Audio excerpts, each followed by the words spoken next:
y podríamos comenzar con algo interesante, y es podríamos decir así, la condición del ser humano. La condición del ser humano.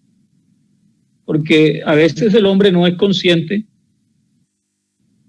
de su condición, ya que la Biblia nos dice que el hombre sin Cristo está muerto en delitos y en pecados.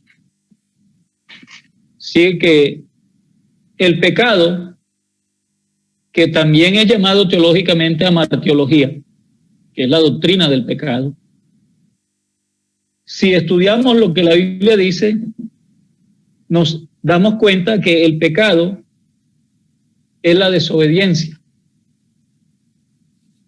Porque la Biblia dice que por el pecado de desobediencia Adán y Eva cayeron de su estado santo. Dios hizo al hombre sin pecado. Entonces nosotros podemos mirar que Adán era inocente. Si miramos el capítulo 2 y 3 de Génesis, encontramos a un hombre inocente. ¿Inocente en qué sentido? Inocente en el sentido que no tenía pecado, que no tenía culpa. Eso es ser inocente, no tener culpa. Y por eso algunos piensan que el hombre era inocente en otro sentido, o sea, que no conocía o no tenía un conocimiento de sí mismo ni de lo que le rodeaba. Se podría interpretar la inocencia como ignorancia o como escasez mental, pero no, a eso no es que se está refiriendo el término aquí, sino a que no tenía culpa.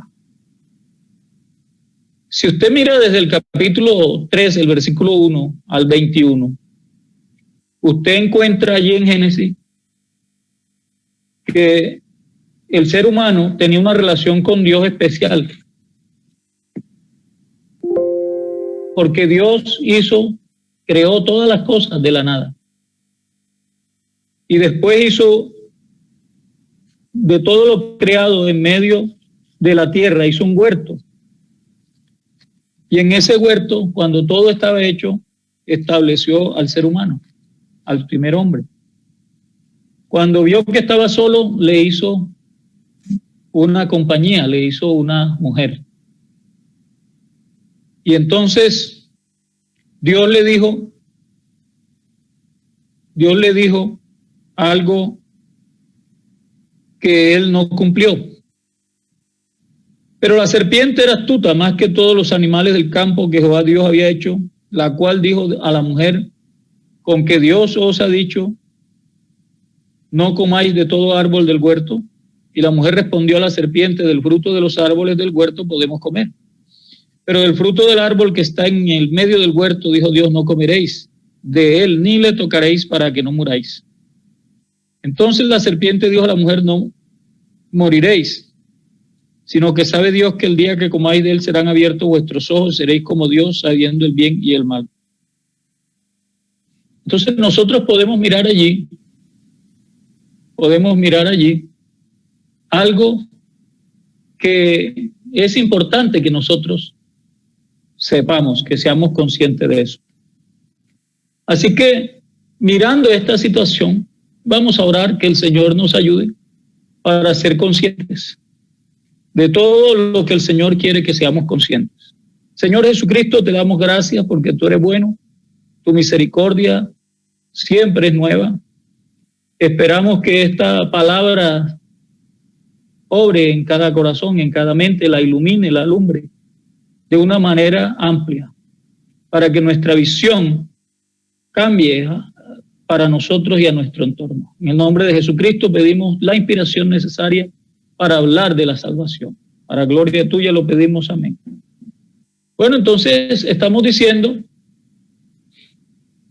allí, incluso acompañado del capítulo 2, versículo 17, dice: mas del árbol de la ciencia del bien y del mal no comerás, porque el día que de él comieres ciertamente morirás. Entonces, allí está, y de eso se aprovechó el enemigo, diciéndole, no moriréis. Está diciendo, Dios no dice verdad, porque si comen no se van a morir. Además de eso, dio a entender que Dios es egoísta. Porque dijo, ¿sabe Dios que el día que comáis de ese árbol, seréis como Él? Pero entonces les dijo, como si lo dijera en voz baja, o como decimos nosotros, la letra menuda, sabiendo el bien y el mal. O sea, no iban a ser como Dios, omnipotente, omnipresente, omnisciente, no, sino conociendo el bien y el mal. Eso les dijo el diablo. Dice, pero Dios no quiere que ustedes sean como Él. Entonces el hombre le creyó al diablo y desobedeció a Dios. Y por eso la Biblia dice en Romanos, en el capítulo 5 de la carta a los Romanos, nos dice un versículo interesante. Nos muestra el porqué del pecado. Si miramos allí en Romanos, encontramos esos versículos.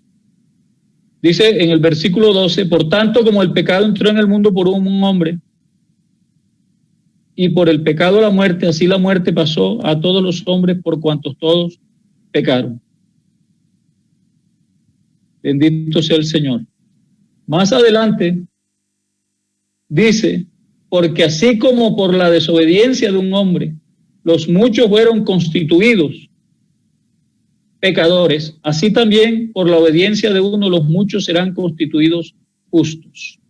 Entonces notemos ahí que la desobediencia del primer hombre, a causa de su incredulidad a lo que Dios dijo, es lo que permite que entre el pecado en el mundo. Pero el hombre fue hecho sin pecado. Cuando cayó, cuando desobedeció, perdió esa posición de autoridad que Dios le había dado, porque Dios lo había puesto a señorear sobre toda la creación. Y el plan de Dios era que permaneciera así. Entonces nosotros miramos que en su caída se llenó de vergüenza porque se dio cuenta que estaba desnudo y pretendió esconderse de Dios. Pero de Dios no se puede esconder nadie. Entonces la doctrina sobre el pecado significa, o sea, define que el pecado puede decir que es este término que significa errar el blanco. Como errar el blanco, traspasar una línea prohibida. Y esto llevó al hombre a ser destituido de la presencia de Dios. Él fue expulsado. Cuando lo destituyeron, lo expulsaron de su lugar de trabajo, digámoslo así. Entonces, el origen del pecado pudiera tener una connotación universal. Bueno, el origen del pecado no fue en el hombre, fue en el diablo. Pero el hombre le creyó al diablo y lo acompañó en su pecado. A consecuencia del pecado entró la muerte, porque eso es lo que hemos leído en Romanos. Dice, por el pecado la muerte, y la muerte pasó a todos los hombres por cuanto todos pecaron. Entonces, esa es la causa o la forma como entró el pecado en el mundo. Produjo la muerte. Aquí en el módulo se habla de la muerte física, pero esa no llegó inmediatamente, porque el primer hombre que fue creado murió a los 960 años. Físicamente, primero murió uno de sus hijos, Abel, al cual mató Caín. Y creo que ese es el primer muerto que está en la Biblia. Esa es la muerte física. La muerte no es un espíritu, la muerte es un estado de separación. Si es físico, de separación del alma del cuerpo. Eso es muerte. Y si es espiritual, es la separación del hombre de Dios. Por eso, aunque el hombre existe, y en eso hay que hacer énfasis, el hombre existe, pero no tiene vida. No tiene vida. Porque a lo que comúnmente llamamos vida es a la existencia. Pero el hombre tiene existencia y su existencia en la actualidad puede llegar incluso a los 80 años. Después de eso, la Biblia declara que es pesado trabajo. No hay contentamiento, dice la Biblia, sobre todo en el Antiguo Testamento. Entonces, yo le puedo mostrar que la muerte espiritual consistió en que ellos fueron separados de la presencia de Dios al ser expulsados del jardín del Edén. Del jardín del Edén. Y el hombre de allí comenzó a deteriorar sus relaciones con Dios, porque su tendencia fue hacia el mal. Entonces nosotros encontramos que el hombre es hecho responsable, porque por eso leímos, por el pecado entró en el mundo, el pecado entró en el mundo por un hombre, aunque la mujer fue la primera en incurrir en transgresión, pero se le da la responsabilidad al hombre. Por tanto, como el pecado entró en el mundo por un hombre y por el pecado la muerte, así la muerte pasó a todos los hombres, por cuanto todos pecaron. No dice por cuanto el pecado entró en el mundo por una mujer. Las consecuencias para la mujer, por ser la primera que incurrió en transgresión, fue que su voluntad fue sujeta a la del hombre. Y el hombre se enseñoreó de ella. Claro, en el Evangelio vuelve a tomar su posición original.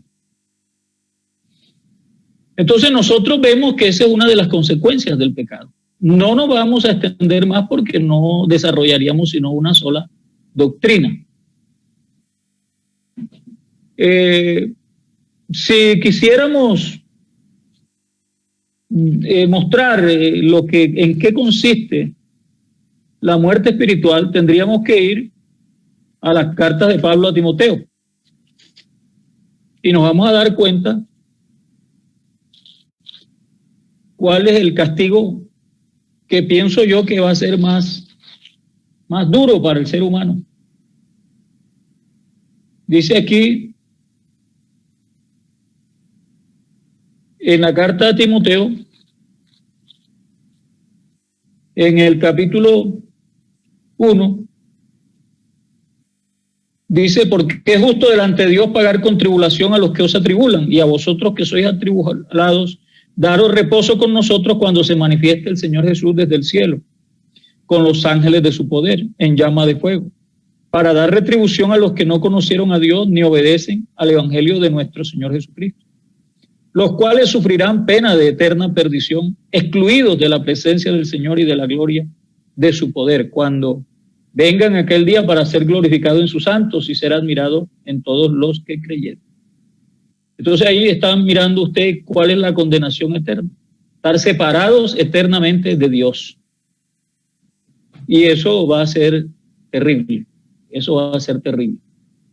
Claro, la Biblia inmediatamente que habla del pecado, de las consecuencias del pecado, también habla o da una promesa de un Salvador. Ese Salvador se fue anunciando a través del Antiguo Testamento. Porque si usted mira en el Génesis, inmediatamente que el hombre peca, a la mujer le dicen que la simiente de la mujer le aplastará la cabeza a la simiente de la serpiente. Inmediatamente. Aquí lo dice. Entonces dice, y pondré enemistad entre ti y la mujer y entre tu simiente y la simiente suya. Esta te herirá en la cabeza y tú le herirás en el calcañar. A la mujer dijo, multiplicaré en gran manera los dolores en tus preñeces, con dolor darás a luz los hijos, y tu deseo será para tu marido, y él se enseñoreará de ti. Entonces, si ustedes se trasladan a Tito, encuentran que dice: en el cumplimiento del tiempo, Dios envió a su Hijo, nacido de mujer, nacido bajo la ley, para que redimiese a los que estábamos bajo el poder de la ley, y que fuésemos adoptados como sus hijos. Por cuanto sois hijos, Dios envía el Espíritu de su Hijo a vuestros corazones. Entonces, en el cumplimiento del tiempo, Dios, allí lo dice, se manifiesta en carne. El Salvador, hay un anuncio de un Salvador. En Isaías está el anuncio del Salvador, un libro que leemos mucho, que conocemos mucho. Y es así que dice que no siempre habrá oscuridad para el que ahora habita en tinieblas y en sombra de muerte, porque allá en el camino del mar, en Galilea de los Gentiles, luz resplandeció. Y será la alegría como cuando reparten el botín, o como cuando se alegran por una cosecha muy grande.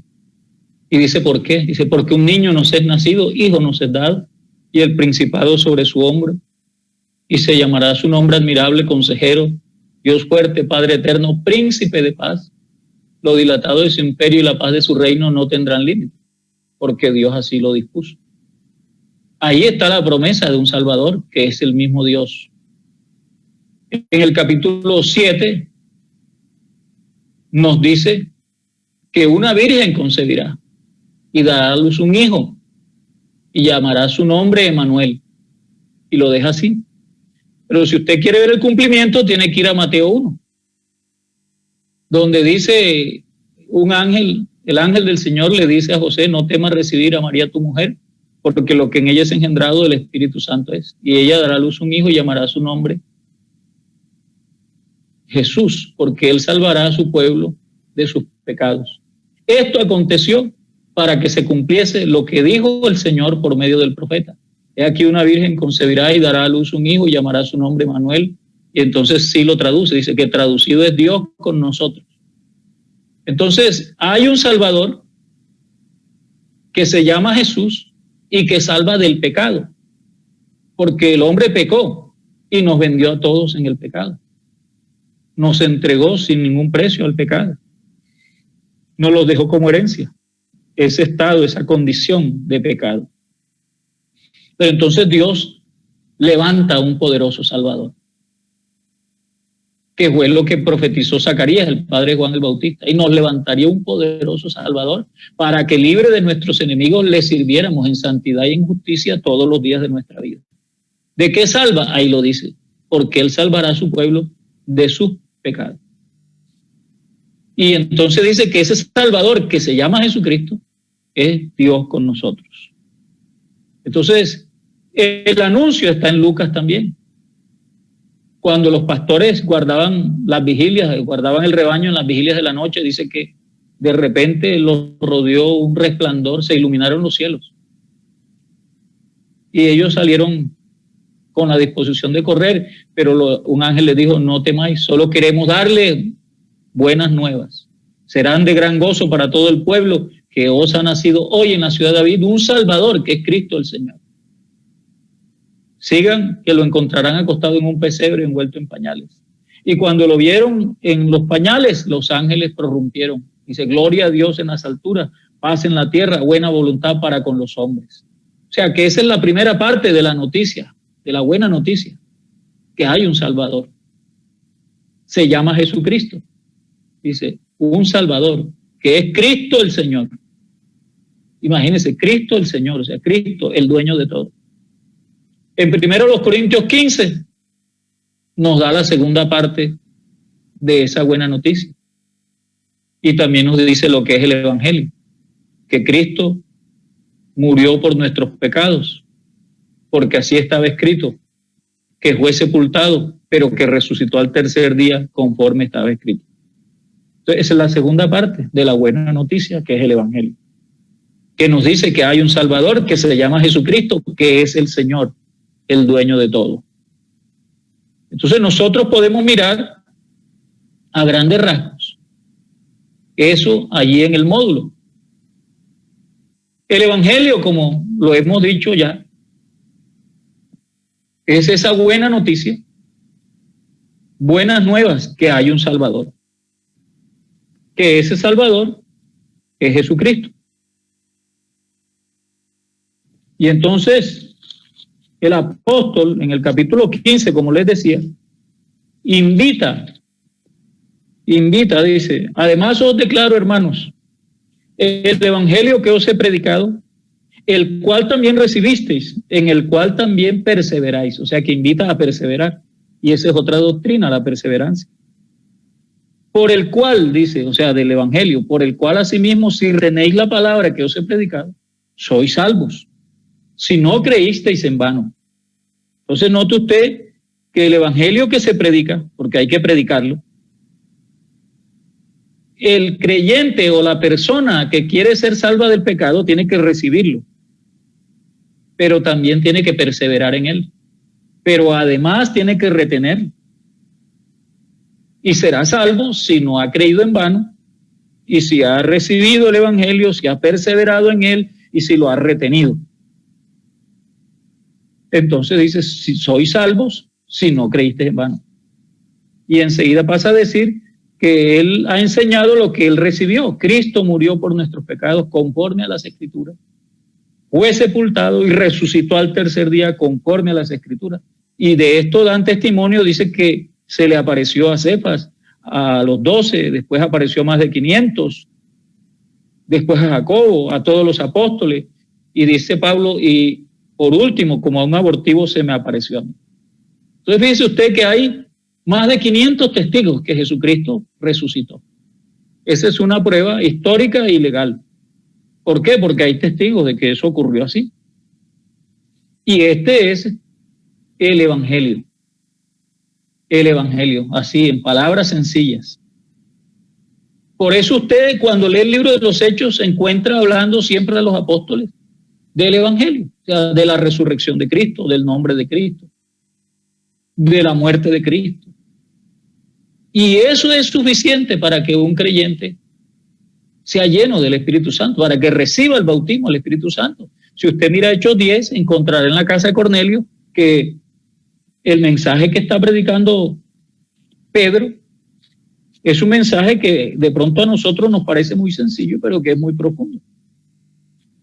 Y entonces aquí lo dice: y vosotros sabéis lo que se divulgó por toda Judea, comenzando desde Galilea, después del bautismo que predicó Juan, cómo Dios ungió con el Espíritu Santo y con poder a Jesús de Nazaret, y cómo éste anduvo haciendo bienes y sanando a todos los oprimidos por el diablo, porque Dios estaba con él. Nosotros somos testigos de todas las cosas que Jesús hizo en la tierra de Judea y en Jerusalén, a quien mataron colgándole de un madero. A este también Dios le levantó al tercer día e hizo que se manifestase, no todo el pueblo, sino los testigos. Nos mandó que predicásemos al pueblo y testificásemos que Él es el que Dios ha puesto por juez de vivos y muertos. Por juez de vivos y muertos. De este dan testimonio todos los profetas, que todos los que en Él creyeren recibirán perdón de pecados por su nombre. Mientras aún hablaba Pedro estas palabras, el Espíritu Santo cayó sobre todos los que oían el discurso. Y los fieles de la circuncisión que habían venido con Pedro se quedaron atónitos. Sobre los gentiles, que también sobre los gentiles se derramase el don del Espíritu Santo, porque los oían que hablaban en lenguas y que magnificaban a Dios. Entonces ustedes miran allí que solo por oír el Evangelio, solo por escuchar que en su nombre haya arrepentimiento y perdón de pecados, se recibe el Espíritu Santo. Claro, en este tiempo parece ser que creemos menos porque hay gente que hay que hacerle 30 vigilias por 30 años y 40 ayunos para que reciban el Espíritu Santo. Pero los creyentes de la Biblia lo recibían oyendo el Evangelio y creyéndolo y perseverando en él. El Evangelio tiene facetas, pero existe un solo Evangelio. Un solo Evangelio, y nosotros, ese solo Evangelio es el que tenemos que predicar. Entonces, qué bonito que nosotros podamos predicar ese Evangelio. Bendito sea el Señor. Ya dijimos que es la buena noticia de que hay un Salvador, que ese Salvador sacó a la luz la vida y la inmortalidad, que ese Salvador da vida nueva, que libra de condenación, que salva del pecado, que salva de la muerte, que salva del presente siglo malo y que salva del temor a la muerte. ¿Quién es ese Salvador? Jesucristo, Dios con nosotros, o sea, Dios manifestado en carne. También es llamado el Hijo de Dios, Cristo el Señor. ¿En qué consiste su poder? Bueno, en que la fuerza de Dios operó en Cristo al resucitarlo entre los muertos. Por eso Pablo, en la carta a los Efesios y de los Colosenses, ruega a Dios que dé espíritu de sabiduría y de revelación para que comprendamos con todos los santos cuál es la anchura, la longitud, la altura y la profundidad del amor de Dios, del poder del amor de Dios, el cual operó en Cristo, dice, al resucitarlo entre los muertos. Entonces, el testimonio de que eso es cierto es el bautismo del Espíritu Santo que nosotros recibimos.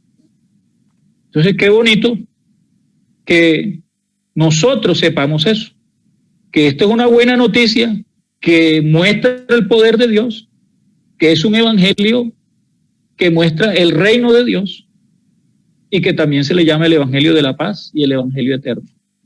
Entonces, este evangelio es poder de Dios para salvación a todo aquel que cree, al judío primeramente y también al griego.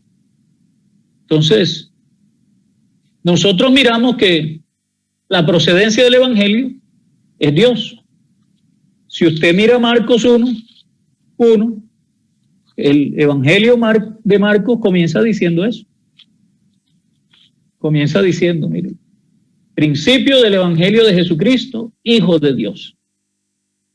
Y en Romanos 1 también comienza diciendo, Pablo, siervo de Jesucristo, llamado a ser apóstol, apartado para el evangelio de Dios. En otras palabras, complementa lo que dice Marcos, que dice que el evangelio es de Jesucristo, el Hijo de Dios, pero como sabemos que Jesucristo, el Hijo de Dios, es el verdadero Dios y la vida eterna, entonces hay un solo evangelio. Y esa es la esencia del evangelio, que es acerca de su Hijo, nuestro Señor Jesucristo, que era del linaje de David según la carne, que fue declarado Hijo de Dios con poder según el Espíritu de santidad, por la resurrección de entre los muertos. Y esa es la esencia del evangelio. El objetivo del evangelio es que se predique para que lleguemos a ser de Jesucristo, para que lleguemos a ser santos, porque somos santos en Cristo. Y de esta manera podemos hacer la paz con Dios. Porque dice, justificados pues por la fe, tenemos paz para con Dios por medio de nuestro Señor Jesucristo. Entonces el evangelio hay que predicarlo, porque hay quienes solo oran y pretenden que solo orando se salven sus familiares. Pero la Biblia es ir por todo el mundo, eso es lo que dice la Biblia, y predicad el evangelio. Es bueno orar, hay que orar. El creyente ora, el que es creyente ora, sin que nadie le diga nada. Pero si ora, seguramente será empujado por el Espíritu a que predique.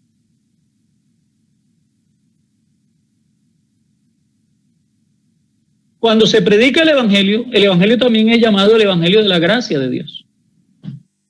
La gracia de Dios es lo que el evangelio que predica Pablo, por ejemplo, a los Efesios. Por gracia sois salvos, por medio de la fe. O sea, la fe es un medio que usa Dios en su gracia para salvarnos. Porque así lo dice la misma palabra del Señor.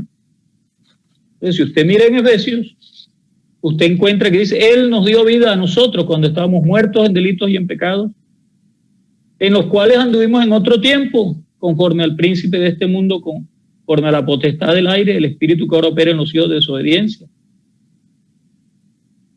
Dice, pero Dios, que es rico en misericordia, por su gran amor con que nos amó, aún estando nosotros muertos en pecado, nos dio vida juntamente con Cristo. Por gracia sois salvos. ¿Y en qué consiste la gracia de Dios? Bueno, en revelar su justicia.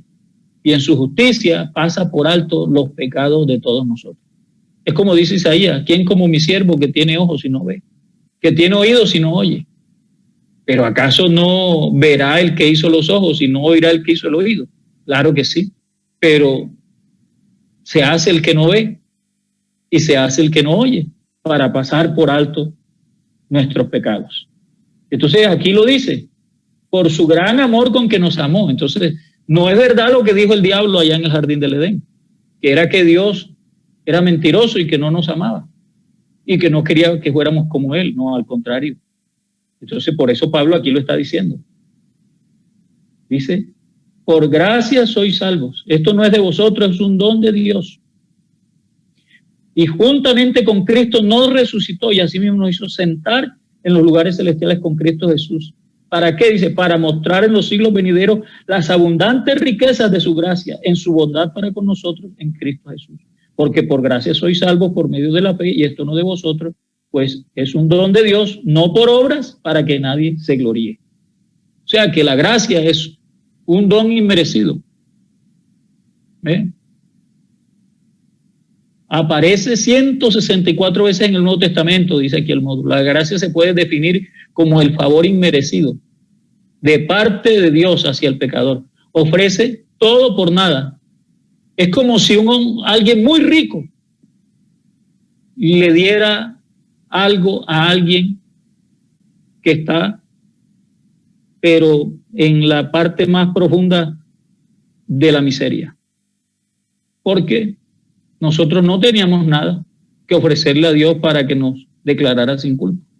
Entonces la gracia es la provisión abundante del amor de Dios. La gracia es la bondad de Dios nuestro Salvador y su amor para con los hombres.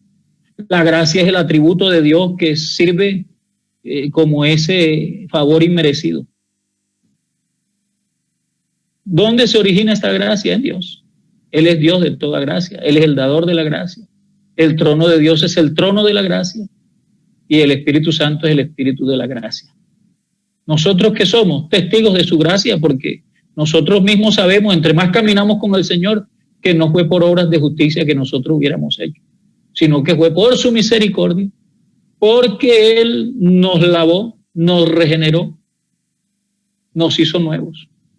Entonces, esta dispensación o este tiempo en el que vivimos es el tiempo en que la gracia de Dios se manifiesta, en que la misericordia de Dios se manifiesta.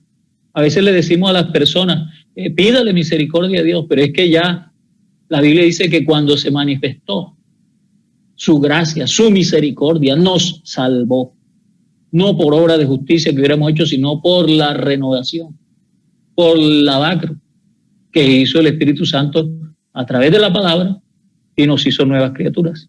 Entonces no podemos decirle a un pecador que esté pidiendo misericordia, lo que tiene que hacer es obedecer al Evangelio y recibirlo, porque en la gracia de Dios pasa por alto y hace un borrón y cuenta nueva siempre y cuando el pecador haga lo que dice Dios, o sea, obedezca al Evangelio. Entonces, claro, o más ampliamente, si usted ingresa al instituto, se le dirá la diferencia que hay entre la gracia y la ley. La ley dice, el que haga estas cosas vivirá por ellas. Pero en la gracia dice, no por obras, para que nadie se gloríe. Porque si fuera por alguna obra buena que nosotros hiciéramos, si fuera porque diéramos limosna o porque fuéramos al culto, que ya eso es otra cosa. La doctrina de la comunión, que no la vamos a mencionar aquí, pero que ya eso sería por obras, no, pero no es por obras, es por gracia, por medio de la fe. Entonces, por medio de la fe, somos justificados. O sea, declarados sin culpa. Etimológicamente, la palabra del griego dikaiosis es la palabra griega que traducimos justificación. Y aparece en el Nuevo Testamento en Romanos 4, 25 y 5, 18. Entonces, esa palabra justificación o justicia se hallan unidas, son inseparables en las Escrituras, porque ambas palabras provienen de la misma raíz, diaikaios, justo. O sea que justificación es absolver, rectificar o hacer justa una cosa, o sea, declarar sin culpa a alguien. Y allí, eso ocurre cuando hacemos las paces con Dios. Y hacemos las paces con Dios cuando obedecemos al Evangelio. Hay diferentes tipos de justificación. Justificación propia o en sí mismo. Justificación ante Dios. El hombre trata de justificarse. pero ninguno puede justificar ni pagar el precio por su hermano, dice el Salmo. Entonces, la justificación es más que un simple perdón, porque no es que se deje de lado las exigencias de la ley, sino que se satisfacen plenamente. De ahí que la base de la justificación es la obra expiatoria de nuestro Señor Jesucristo en la cruz del Calvario. Sin sacrificio no se satisface la justicia de Dios. ¿Eso qué quiere decir? Que en el Calvario, Jesucristo es despojado de su justicia. Eso es lo que profetiza Isaías en Isaías 53. Que por cárcel y por juicio fue quitado, y su generación, ¿quién la contará? ¿Por qué? Porque fue despojado de su justicia. Dice, el castigo para nuestra paz fue sobre él. Por su llaga fuimos nosotros curados. O sea, que él fue castigado, molido por nuestros pecados, herido por nuestra rebelión. Y nosotros lo estimamos como que Dios lo estaba abatiendo. Por eso todavía la gente que no ha creído al evangelio dice, ay, pobrecito, mira cómo lo cogieron, todo lo que le hicieron. Pero Jesucristo en su tiempo le dijo a las mujeres de Jerusalén, no lloren por mí, lloren por ustedes y por sus hijos. Entonces, qué bonito es que nosotros le podamos predicar el evangelio a las personas de tal manera y en el poder del Espíritu, que ellas crean en el sacrificio de Cristo, que Cristo fue quien nos sustituyó en el lugar del castigo. Él llevó el castigo para que ahora tuviésemos paz con Dios. Él llevó el castigo y sus espaldas, dice, los aradores abrieron surco, dice el Salmo 22. ¿Para qué? Para que por su llaga fuéramos curados nosotros. Entonces, el sacrificio de la cruz del Calvario y la resurrección de Cristo, porque Él fue muerto por nuestros pecados, pero resucitado para nuestra justificación. Entonces, lo que hace posible la paz con Dios, lo que hace posible que ahora nos presentemos como justos ante Dios, es que nos apropiamos por el evangelio en esa justicia de Dios en Cristo. Así que es bueno que sepamos que no es por obra, que es por medio de la fe, por gracia. Porque la fe al que cree le es contada por justicia. Por eso Abraham fue justificado por la fe. Dice, creyó Abraham a Dios y le fue contado por justicia. Porque Dios le dijo un día, mira las estrellas del cielo. ¿Y para qué? Dice, cuéntalas. No, no puedo. Dice, así será tu descendencia. Y tú dices, y le creyó Abraham a Dios y le fue contado por justicia. Y la carta a los romanos dice que él no miró su cuerpo ya viejo, ni la esterilidad de la matriz de Sara, sino que se fortaleció en fe y dio gloria a Dios con eso. Y de ese, cuando lo ofreció en sacrificio más adelante, de ese ya casi muerto, de donde en sentido figurado lo volvió a recibir, porque eso fue tiempo de la resurrección. Y entonces dice que de ese ya casi muerto, que Dios lo libró porque proveyó un cordero, salieron como las estrellas que están en los cielos. Qué bonito. Entonces nosotros podemos decir que estamos justificados porque hemos creído a Jesucristo, que es nuestra propiciación. Él es nuestra propiciación. Así lo dice la primera carta de Juan, que Él es nuestra propiciación. Y no solamente la nuestra, sino la de todos los hombres. Así que en esta noche, eso de la propiciación significa que nos quitó la culpa, pero también nos libró de la ira de Dios. Porque el que no cree en el Hijo de Dios, dice, la ira de Dios está sobre él. Pero el que cree en el Hijo de Dios es hecho libre, es justificado del pecado. Esto ocurre porque hay una doctrina que se llama la redención. Y es extensa, muy extensa, lo que es la redención. Pero así, a grandes rasgos, le podríamos decir que es el acto de liberar a una persona o rescatarla. Dios planeó el rescate tanto en la antigüedad como en la actualidad. La redención del hombre es de gran precio. Y por eso Jesucristo tuvo que morir en la cruz del Calvario, para poder redimir al hombre. Porque Pedro dice, sabiendo que fuisteis rescatados, o sea, redimidos, no con oro ni con plata, sino con la sangre de Jesucristo, como la de un cordero sin mancha y sin contaminación, preparado desde antes de la fundación del mundo, pero manifestado en estos últimos tiempos.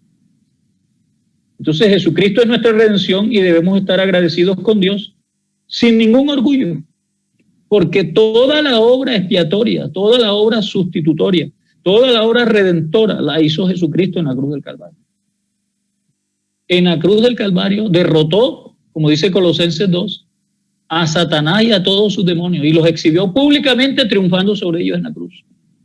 Y de ahí lo bajaron y se encerró con la muerte 3 días y 3 noches en el sepulcro. Pero dice que era imposible que fuera retenido por ella. Así que se soltó de los dolores de la muerte, y aunque fue crucificado en debilidad, dice que ahora vive por el poder de Dios y tiene una vida indestructible. El Señor, en él no se halló maldad, ni hubo en él pecado, ni engaño en su boca. Pero él nos abrió un camino nuevo vivido a través del velo. Dice, esto es de su carne, para que tengamos libre acceso con confianza al trono de su gracia y hallemos gracia, misericordia y socorro oportuno. Entonces, déjese de estar pidiendo tanta misericordia para el pecador. El pecador lo que tiene que hacer es recibir el evangelio y encontrará la misericordia y la gracia de Dios y será guiado por el Espíritu de Dios al arrepentimiento. El hombre es liberado por el conocimiento de la verdad, porque Jesucristo dijo, conoceréis la verdad y la verdad os hará libre. ¿Cuál es la verdad? Que Dios nos ama, no como dijo el diablo, que era egoísta, que era mentiroso, que no quería que fuéramos como él, no. Él quiso hacernos semejante al Hijo de Dios. Entonces, él dice que nos ha hecho partícipes de su naturaleza divina por medio del conocimiento de nuestro Señor Jesucristo. Eso lo dice Pedro. Entonces, Dios había propuesto redimir al hombre porque lo ama. Porque lo ama. De tal manera amó Dios al mundo que ha dado a su Hijo unigénito para que todo aquel que en él cree no se pierda, mas tenga vida eterna. Dios redimió al hombre para restituir la confianza a Dios que el hombre había perdido y que el hombre lo amara. Entonces esa es la doctrina de la redención, que se encuentra no solo en el Antiguo Testamento, sino en el Nuevo. Ya dijimos que la propiciación consiste en que Él hizo toda la redención para librarnos de la culpa, para pagar el precio, hacernos libres, quedáramos en libertad de que voluntariamente le sirviéramos a Él. Y que nos libraba de la ira de Dios que estaba sobre nosotros cuando éramos pecadores. Entonces, también podemos mirar así rápidamente, todavía me quedan unos minutos, de que el Evangelio es lo que, al creerlo, el pecador da la posibilidad de nacer de nuevo. El nacer de nuevo es una necesidad. ¿Por qué? Porque eso lo dijo Jesucristo en San Juan 3, habla del nuevo nacimiento. No habla ni del bautismo en agua en el nombre de Jesús, ni habla del bautismo del Espíritu Santo, habla del nuevo nacimiento. Y por eso a Nicodemo le dijeron, es necesario que nazca de nuevo. El que no nace de nuevo no puede ver el reino de Dios. El que no nace de agua y del Espíritu no entrará en el reino de Dios. ¿Y cómo ocurre eso? ¿Cómo es posible eso? Dijo Nicodemo. Bueno, así como Moisés levantó la serpiente en el desierto, así es necesario que el Hijo del Hombre sea levantado para que todo aquel que en él cree no se pierda, mas tenga vida eterna.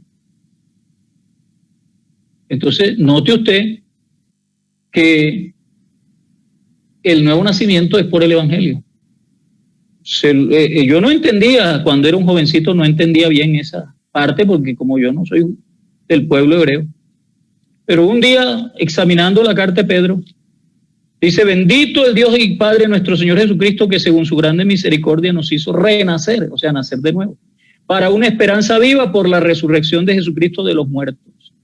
O sea que la resurrección de Jesucristo entre los muertos hace posible que el hombre pueda tener nueva vida.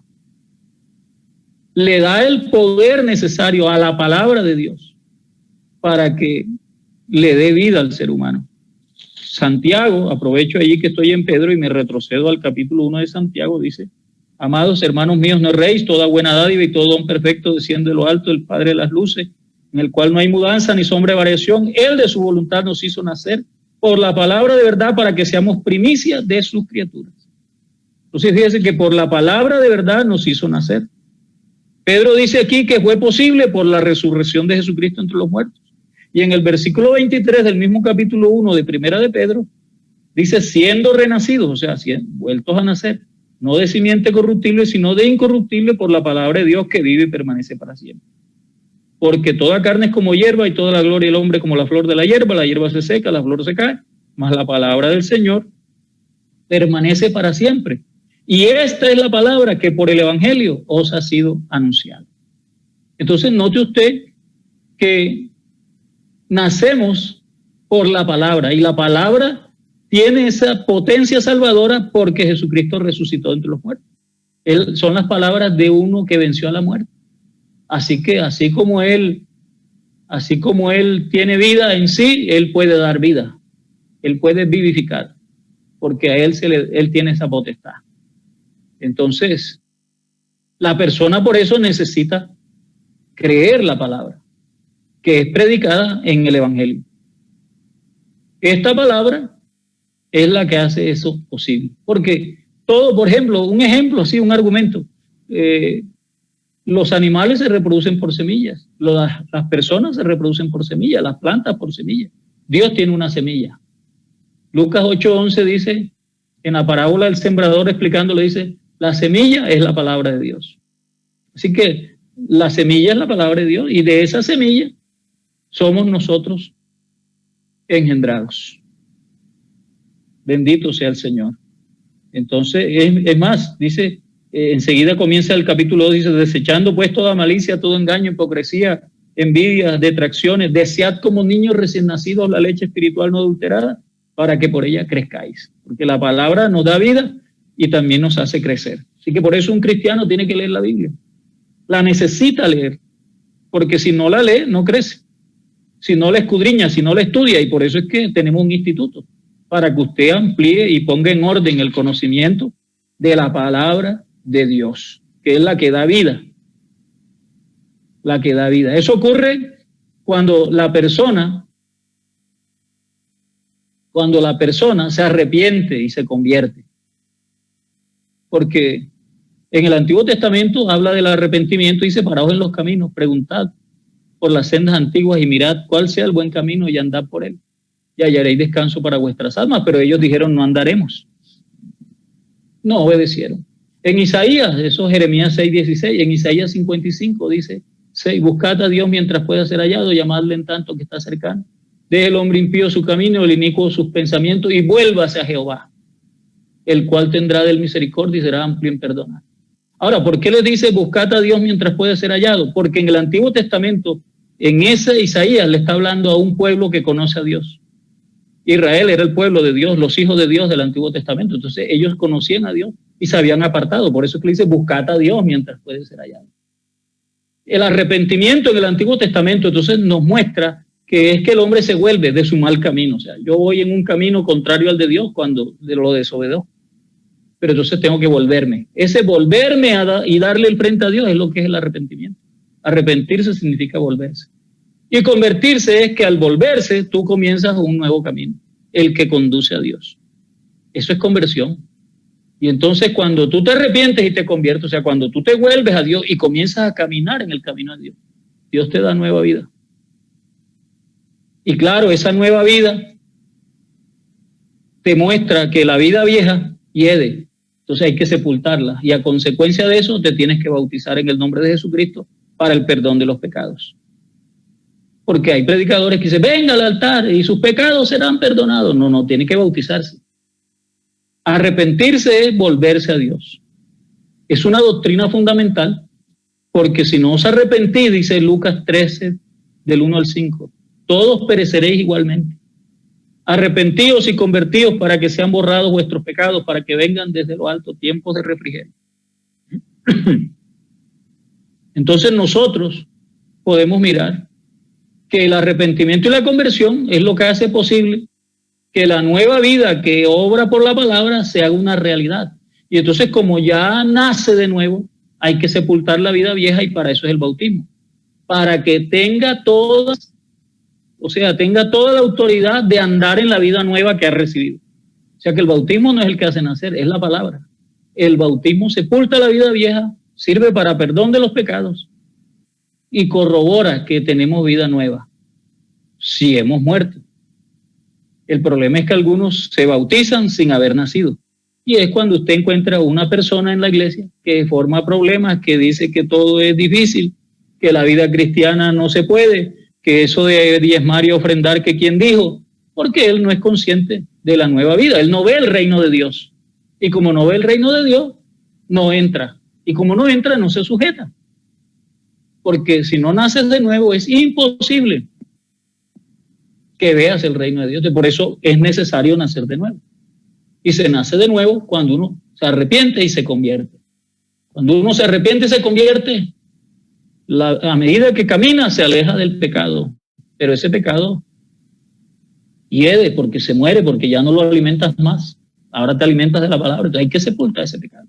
Y para eso es el bautismo en el nombre de Jesucristo, para el perdón de los pecados y para que tú quedes lleno o con la posibilidad de ser lleno del Espíritu Santo. El Espíritu Santo es el que testifica a nuestro espíritu que somos hijos de Dios. Este Espíritu Santo fue derramado el día de Pentecostés para dar testimonio que Jesucristo estaba vivo a los que creyesen en él. Y ya, claro, sería muy extenso hablar de cómo eso es así. Pero entonces le estoy dando a grandes rasgos el orden del plan de salvación. Ese orden en el cual usted necesita perseverar. Porque el bautismo en agua significa sepultura, poner debajo de.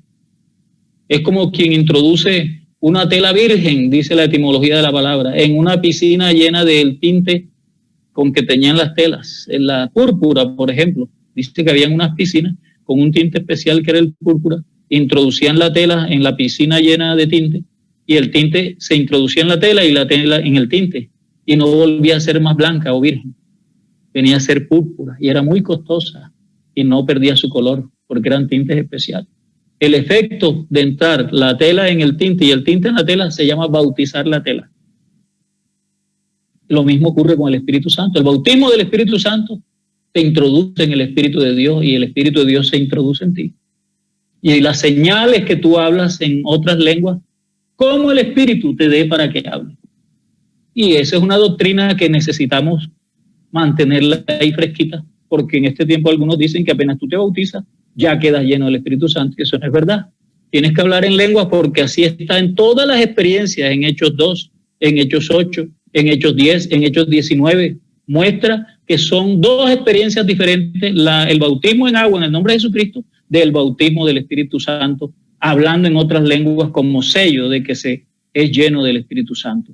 Son dos cosas muy diferentes. Cuando empezaron a hablar en lenguas, en el capítulo 10, Pedro dice, ¿quién impide que sean bautizados estos que han recibido el Espíritu Santo como nosotros? Dice, y mandó a bautizarles en el nombre del Señor Jesucristo. Allí está mostrando que son dos cosas diferentes. En Hechos 8 dice que solamente habían sido bautizados en el nombre de Jesús. 14 al 16 dice, y vinieron Pedro y Juan y oraron por ellos, imponiéndole las manos y recibieron el Espíritu Santo, hablando en otras lenguas. Entonces, esas son las doctrinas fundamentales de la soterología que sirven para la salvación. Y cerramos, porque ya se nos cumplió el tiempo, cerramos con este versículo que habla de cómo es que uno permanece en la salvación y la alcanza. La alcanza. Está en Tesalonicenses y dice así. Dice así. Miremos aquí, vamos a leerlo textualmente para no equivocarnos. Para no equivocarnos.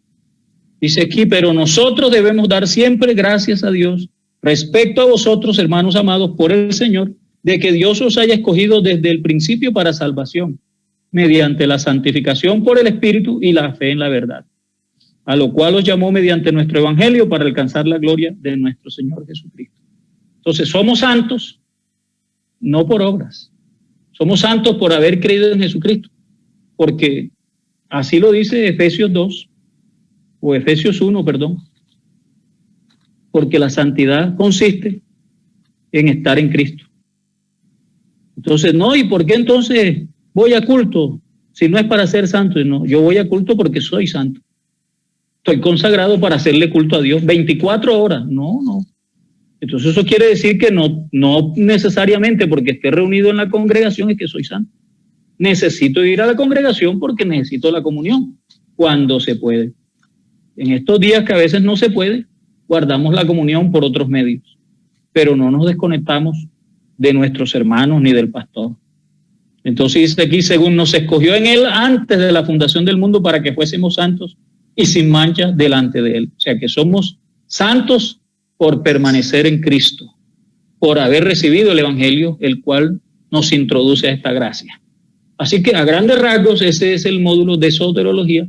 Espero que les haya abierto el apetito, por decirlo de alguna manera. Estos temas se desarrollarán ampliamente en el Instituto Bíblico. Apenas usted se inscriba, profesores con suficiente tiempo, facilitadores, le mostrarán ampliamente estas doctrinas fundamentales. Seguramente si usted las comprende, las podrá compartir y de mejor forma podrá perseverar en la santidad y perfeccionarla. Dios les bendiga.